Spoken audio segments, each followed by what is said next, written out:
guys, welcome back. Me and Heath are here. Unfortunately, power has not been restored for our station. Yep. So we are again doing a Facebook Live just to give you an update on what's going on as far as what we know. Now, looking at the voting results for just the state of Texas, it looks like so far with almost 90% of the precincts in, President Trump with the Republican Party is in the lead with the majority of the votes. And we just got word from the city there has been another COVID-related death.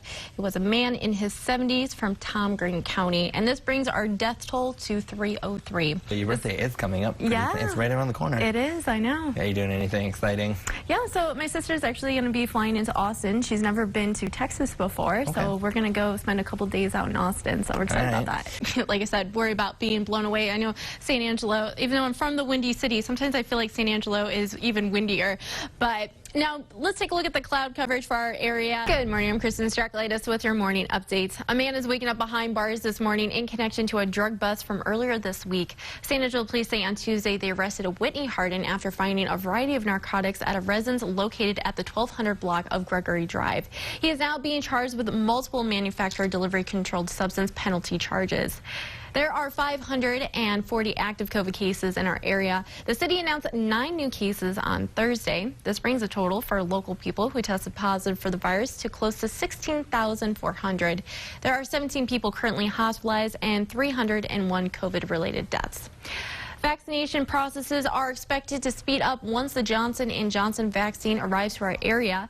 Unlike the Moderna and Pfizer vaccine, Johnson & Johnson does not require much colder temperatures or special freezers, which aren't available in all hospitals. The Johnson & Johnson vaccine also does not need to be done in 2 doses, allowing more vaccinations per shipment.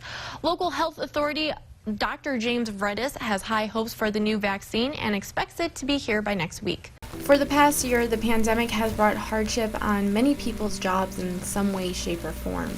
For one Shannon Environmental Services attendant named Jill Squires, COVID has caused her job to become more physically and mentally draining. At Thanksgiving time, it was very bad because we were losing a lot of patients. And so that sticks on me, you know, because you're cleaning their rooms for 2 or 3 weeks and you come in one day and they're not there. So that's what hurts. But her patients are not the only ones the pandemic has brought her closer to. Tammy. Yes. Hey, can you grab me an N95 too? You already did. Thank you, baby. We've become more of a team. Housekeeping just isn't housekeeping. In the beginning of the pandemic, the nurses did everything. They don't have the time. We're basically doing all of the stuff that they are not able to do. Despite being on this emotional roller coaster, she says she feels at peace with where God has placed her. God brought me here for a reason. And maybe, you know, this is what it's for. They're passing away by themselves. And so we're the last faces that they're seeing. But Squires never lets the bad days get the best of her because she remembers there are still lots of people who are counting on her services. And I'll walk in, you know, the first couple of days, you know, hi, I'm Jill, I'm housekeeping. By the 3rd or 4th day, they know who I am. They know my routine, and it's like, okay, it's 10 o'clock, Jill's not here yet. Squires says she is covered in sweat after sanitizing one room of a discharged patient, but being part of a big-hearted team who is helping people beat this deadly virus is what keeps her coming back. Raphael and his wife Maggie Uvea lost their 3 kids as a result of their meth addiction, so they decided to look to a higher power for help. And that is when Maggie found the Christian Fellowship Baptist Church in San Angelo. They're so welcoming. You know, they make you feel wanted and accepted and loved, and they don't even know you. After attending a few services, she decided to get rebaptized to help make peace with her past. And it's just so powerful. I mean, even though it was a little scary when I did, but it's just so refreshing, and you get like a sense of peace afterwards.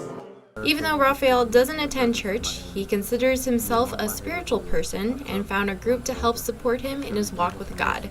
It's important to go to church, but I choose not to. When I was in early addiction, anytime I walk into church, give me that look like, what are you doing here? This fellowship that I'm in, I can walk into the room and I don't have to be perfect. Through fellowship and recovery, they were able to slowly gain back what they lost. But their actions left a long-term effect on one of their children, making her choose to stay in the foster care system. I know I don't have my daughter with me, but I do love her.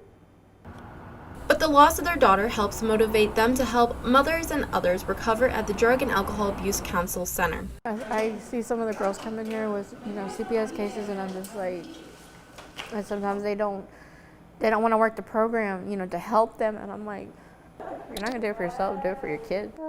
And they hope their story inspires others to get better. No matter how hard I try not to sin, I'm gonna sin. Everybody sins. When I got an active addiction, I was condemned for that in my hometown in Brownwood. We there just said I was a lost cause. There was no hope for me. I'm here. I'm living proof today that there is hope. The family who once struggled to be in the same room together is back enjoying life again. And I was promising to myself that I would never cause her any more tears. If there are tears, it were happiness. Reporting for KLSD News, I'm Kristen Strakalaitis. Oh, thank you. Executive Director Teresa Ward for the Sutton County Food Pantry and Resource Center is a familiar face here at Concho Regional Food Bank as she picks up groceries for her local food pantry. With the coronavirus and so many people out of work, we've had quite a large increase in need for services. And Ward understands what the pandemic is putting people through on a more personal level. Now I'll fight you over some of this stuff. That's what brought me into doing this was I've been there, I've done that, and I want to help others. Julie Holt, Director of Communications at the Concho Valley Regional Food Bank, and her team make it possible for local food pantries to feed their communities. We have a fabulous team. We work together and make it happen. Holt says the number of people served from the Concho Valley Regional Food Bank close to doubled in 2020 compared to 2019 because of COVID. And thanks to the community's generosity, they were able to keep up with the higher demands. When we least expect it, something comes in, and I know that we're just blessed to have that support. But it's not just the food Ward passes out at her food pantry. It's also love. Okay. I like to make it fun. I like people to be comfortable, and I think that's why I enjoy it. And helping others is what we were meant to do. There is no way of telling what the future needs will be for these food pantries as the pandemic continues to claim people's lives and jobs. But every day their goal is to focus on each family that walks through their doors and help them in any way they can.